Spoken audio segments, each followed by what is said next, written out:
In today's video, we'll be going over some major PlayStation 4 exclusives getting permanent price drops, and that is parlaying into the best deal I've ever seen on Marvel's Spider-Man for the PS4, of course. That deal is available on Newegg. I'll be going over both games that did see their price drop significantly, so you'll want to know about that. Also, for those of you looking for a PlayStation Plus subscription, there's a great deal on a 12-month membership right now. You get the 12-month subscription for the same price, but you also get one of the best multiplayer games that's available on the PlayStation 4 with your subscription, so we'll talk about that. Also, we've got details on when we're gonna get more information about the latest game in the Ys franchise in Ys 9 Monstrum Nox, and also, Falcom will be discussing the future of the Trails franchise on that date. A new Chinese RPG, Sword and Fairy, is coming to the PlayStation 4 in April, so I want to talk a little bit about that game. Far Cry New Dawn was one of the more unsung releases of February. However, initial sales numbers have that game doing very well. And it looks like there's been a leak on the first new Apex Legends character. Again, that's gonna be a game that EA continues to update for the foreseeable future, given how popular it's become, so we'll talk a little bit about that. First up, both Detroit Become Human and Marvel Spider-Man are seeing permanent price drops. Detroit Become Human specifically is going down to just $19.99, and Marvel Spider-Man is getting its first price drop down to $39.99. Detroit already had one price drop where it was at $39.99. Now it's down to $19.99, and Spider-Man is down to $39.99. Now, both those deals are good if you just want to pick up the game standalone. However, what this means is when these games do now go on sale, they'll see even deeper discounts, and that's what we have already seen with Marvel Spider-Man over at Newegg. If you use a promo code, you can get Marvel Spider-Man for just $29.99, without a doubt the best price I've seen on that game. On top of that, Newegg is offering free shipping, so if you've yet to check out Marvel Spider-Man for whatever reason, if you have a PS4, you're really doing yourself a disservice by not playing that game, but $30 for it is awesome. As far as Detroit Become Human goes, getting that game for $20 is also really good, but I would say if you've already waited this long, I would say just wait for that game to go on sale so you can get it even cheaper. If it's like 20 or even 30% off, that means you would get it for around that $15 range, and that would be a great pickup. But as far as Spider-Man goes, we'll leave a link to that Newegg deal in the description box down below because it is definitely worth a buy. Also, for those of you that want to re-up your PlayStation Plus subscription, it is a great time to do so, as there's a little deal on the PlayStation Store that's going under the radar,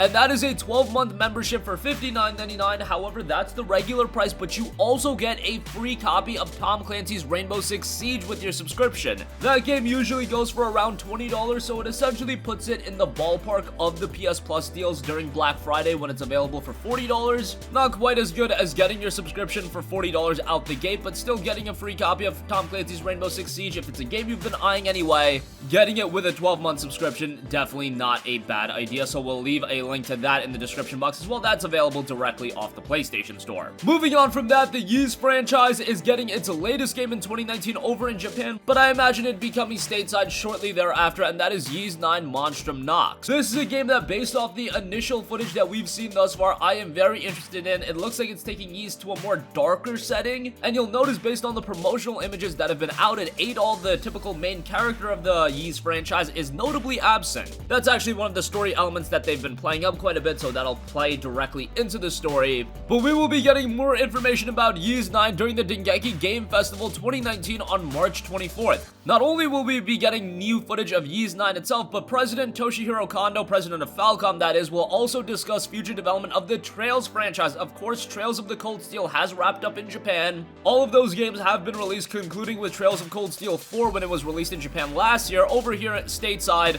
Trails of Cold Steel is still going strong. Trails of Cold Steel 1 and 2 will be released on PlayStation 4 soon, and Trails of Cold Steel 3 will be arriving before the end of 2019. I imagine Cold Steel 4 will come in 2020 or maybe sometime after that. However, the Trails franchise is here to stay. It's one of the more notable JRPG franchises, and now that it's also making waves over here in the West, it looks to be one of those JRPG franchises that's going to be here for the long haul, and it'll be interesting to see what Kondo says about the franchise. Again, all of that will be coming at the Dengeki Game Festival 2019, March 24th. Moving on from that, I also want to give some shine to a new Chinese RPG in Sword and Fairy 6, and it's coming to the PlayStation 4 on April 2nd. The game will be coming digitally on the PlayStation Store, but there will also be a limited physical edition that will be sold through PlayAsia, so if you're a collector and you want those games that are going to be expensive, I do believe Sword and Fairy 6 is going to be one of those titles. It's a more niche game, and it's seeing a exclusive release on an online platform, and not even the most recognizable online platform. Yeah, I imagine that, say, in 6 months to a year, this is going to be one of the more sought after PS4 games. So for that reason alone, you might want to be interested in the limited physical edition. As far as the game itself goes, Sword and Fairy 6 is an RPG set in a stunning world of Chinese heroism and fantasy come to life. You embark on a journey to uncover ancient secrets and slumbering beasts in a world torn by warring factions and deception. You can freely explore a world of hidden items and abandoned paths while customizing your party and weapons to your heart's desire. Choose the play style of your characters and weapons, combining unique attributes and combinations, and even morphing the way your weapon looks and attacks. Fuse real-time and turn-based combat to one with options to freely select what suits your playstyle. Command the battlefield with strategic formations on your quest for answers. You explore a world of ancient Chinese mythology, a fusion of real-time and turn-based combat with player customization, adaptive and compelling difficulty options, seamless transitions from cutscenes to scenario battles, free exploration. You can customize your weapons, looks, and attack, earn reputation by completing quests and finding items, and the game will also include a variety of different mini-games and puzzles scattered throughout the world.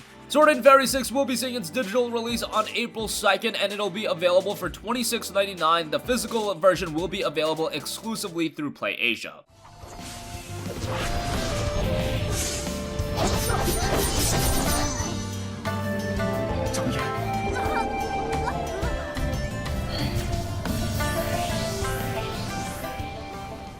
Moving on from that, February was a stacked month of game releases, whether you're looking at Metro Exodus, Jump Force, Anthem, but one game that went a little bit under the radar, at least in my eyes, is Far Cry New Dawn. It was a standalone expansion to Far Cry 5, released at a budget price point of $39.99. However, it looks like from a commercial standpoint, the game is doing rather well, because from UK sales charts, the game topped the week, and it actually topped the sales of Metro Exodus, which is pretty surprising to me. That's why Ubisoft continues to release Far Cry games, because people seem to absolutely love them, and people continue to buy. Now, one thing that's also being noted about this week in sales is that Crackdown 3 didn't even crack the top 10. It was all the way down at number 13, falling below GTA 5, Red Dead Redemption 2, FIFA 19, and other games that have been out for quite a while. Now, you do have to know with Crackdown 3, it was available through Microsoft's Game Pass program, and the game itself wasn't even received that well, so I doubt anyone would really want to pay $60 for it. If you're gonna play it, you're probably gonna sign up for Game Pass, considering they're pretty much giving out Game Pass at this point. Every month you can get it for like $1 or $2, so that's the way most people would be playing Crackdown 3.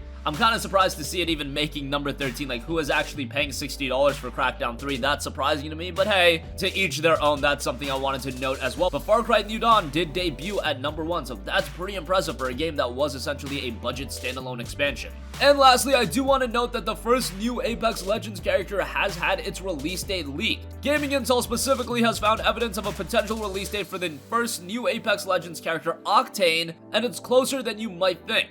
Now, the idea was that they were going to put out one new legend in each one of their 4 seasons over the course of 2019, but other than that, we didn't get much information. The file that was founded was that on week 8, a new playlist will be added to the game. At this time, the Octane preview will be added to the game as well. Whether that's some sort of news segment added to the game's announcement page or the ability to actually buy the new Apex Legend character, nobody knows at this point. But week 8 of the game would be relatively soon. That would be between the 25th of March and the 1st of April, so that's not all too far off. Apex Legends continues to make some massive strides, and seeing new characters added to the game, well, that's gonna be pretty exciting. Again, Apex Legends is a free-to-play title, so you have no risk in trying it out, and it's really giving Fortnite a run for its money. Right now, it does seem to be the most compelling battle royale game, and if you told me a couple months ago that EA was gonna be publishing a BR title and it was gonna be done by Respawn, it was gonna be a free-to-play game, if you gave me all this information, I would have told you that Apex Legends was gonna be an absolute train wreck, but here you have it. You never can predict anything in the gaming industry,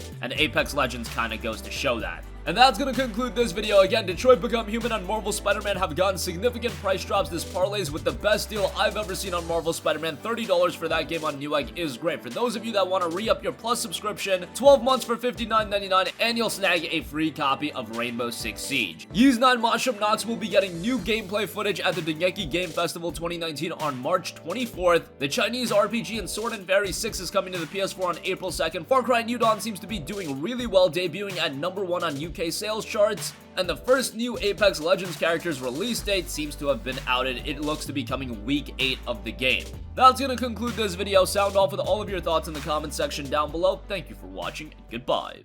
Hey guys, we hope you enjoyed the video, and if you did, make sure to hit the subscribe button, and if you're already subscribed, do us a favor and hit the bell icon. This way you'll be notified whenever we post a new video. That's the best way to keep up with all of our uploads, and we usually try to upload 2 videos a day. And with the bell icon hit, you'll be notified whenever we do upload a video. As always, thanks for watching.